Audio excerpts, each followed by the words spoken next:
অনেকে আমাদেরকে প্রশ্ন করে যে হুজুর আমি 5 ওয়াক্ত নামাজ পড়ি, ইয়াং ছেলেরা, আমি ইয়াংদের কথা বুঝি, ইয়াংরা আমার কথা বুঝে। তো অনেকে আমাকে প্রশ্ন করে যে হুজুর আপনাদের আলোচনাগুলো শুনে আমার জীবনের মোড় পরিবর্তন হয়েছে, কিন্তু এই পর্নোগ্রাফির করাল গ্রাস থেকে আমি নিজেকে বাঁচাতে পারছি না। আমি নামাজও পড়ি, আবার অশ্লীল ভিডিওও দেখি। আমি সকালে তওবা করে বিকেলে দেখি, বিকেলে তওবা করে সকালে দেখি। এরকম সমস্যা আমার অনেক যুবক ভাইদের আছে না নাই? তোমাদের যাদের এই সমস্যা তাদের মোবাইলের ওয়েলকামিং নোটে তুমি লিখে রাখবে আল্লাহ ইজ ওয়াচিং মি, মানে আল্লাহ আমায় দেখছেন। তুমি যেই ল্যাপটপ ইউজ করো ওই ল্যাপটপের এক পাশে টাইপ করে তুমি লিখে রাখবে আল্লাহ সুবহানাহু ওয়া তাআলা ইজ ওয়াচিং মি, তিনি আমায় দেখছেন, তিনি আমাকে প্রত্যক্ষ করছেন। পৃথিবীর কেউ দেখে না, দরজা বন্ধ করে, লাইট অফ করে, জানালার পর্দা নামিয়ে দিয়ে একা একা লুকিয়ে লুকিয়ে অশ্লীল ভিডিও আমি দেখছি, কেউ দেখে না, দেখে কে? এজন্য আল্লাহর ভয়টা মুমিনের অন্তরে সব সময় থাকা চাই। আল্লাহর ভয় যদি কোনো মুমিনের অন্তরে থাকে, সে মুমিন কখনো পথ ভুলে যায় না, ঠিক কি না? যাদের হৃদয়ে আছে আল্লাহর ভয়, তারা কভু পথ ভুলে যায় না।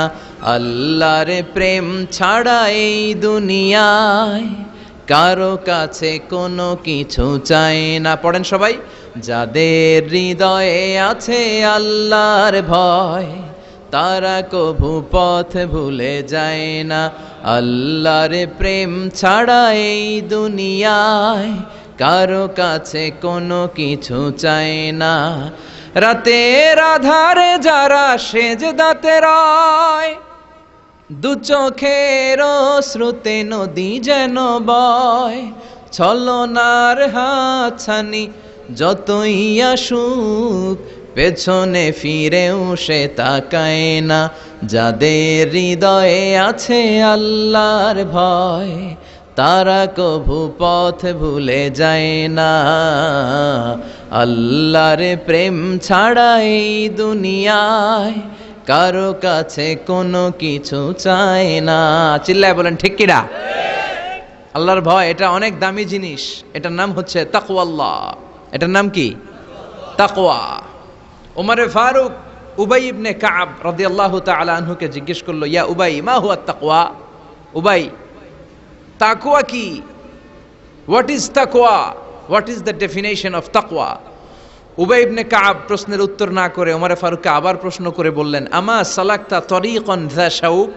হে আমিরুল মুমিনিন, আপনি কি কাঁটাযুক্ত কোনো রাস্তা দিয়ে, এমন রাস্তা যে রাস্তার ডানে বায়ে সামনে পেছনে ক্যাকটাসের গুল্মলতা, খালি কাঁটা, এই কাঁটাযুক্ত কোনো রাস্তা দিয়ে কি আপনি কখনো হেঁটে যান নাই?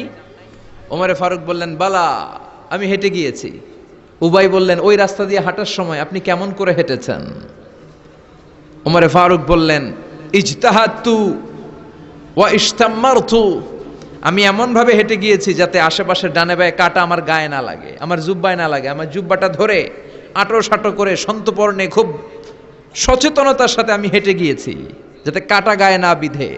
উবাই বললেন, হাযা হুয়া তাকওয়া, এটাই তো তাকওয়া, এটাই তাকওয়া। এমনভাবে এই পৃথিবীতে আপনাকে চলতে হবে যাতে শয়তানের কোনো হাতছানি, কোনো পাপ, কোনো পঙ্কিলতা, কোনো ধরনের অশ্লীল বিষয় আপনার গায়ে পৌঁছতে না পারে। এটাই তাকওয়া।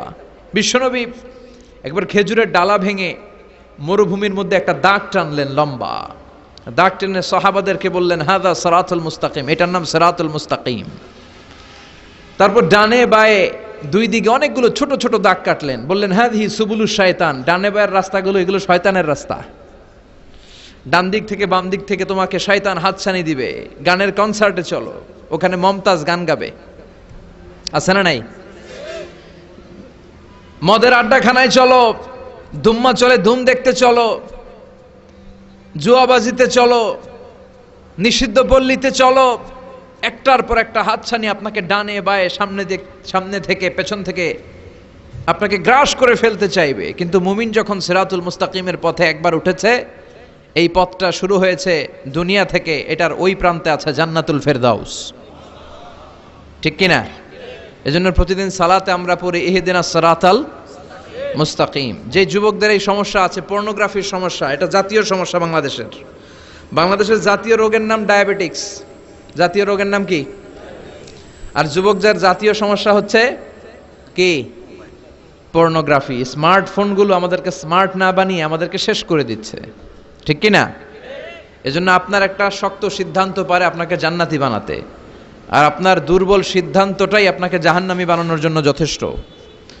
এজন্য মুমিন মাত্রই তাকে বিশ্বাস করতে হবে আল্লাহ ইজ ওয়াচিং মি। কি বিশ্বাস করবেন? আল্লাহ ইজ ওয়াচিং মি, আল্লাহ আমায় দেখছেন। কেউ দেখে না, কারো দেখার দরকার নাই, কিন্তু আমার আল্লাহ দেখে, ঠিক কি না?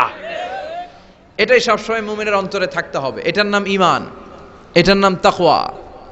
এই তাকওয়া নিয়ে যেন আমরা মরতে পারি, আল্লাহ তুমি তৌফিক দাও। ঈমানের সাথে যেন আমাদের মৃত্যু নসিব হয়, তুমি তৌফিক দাও।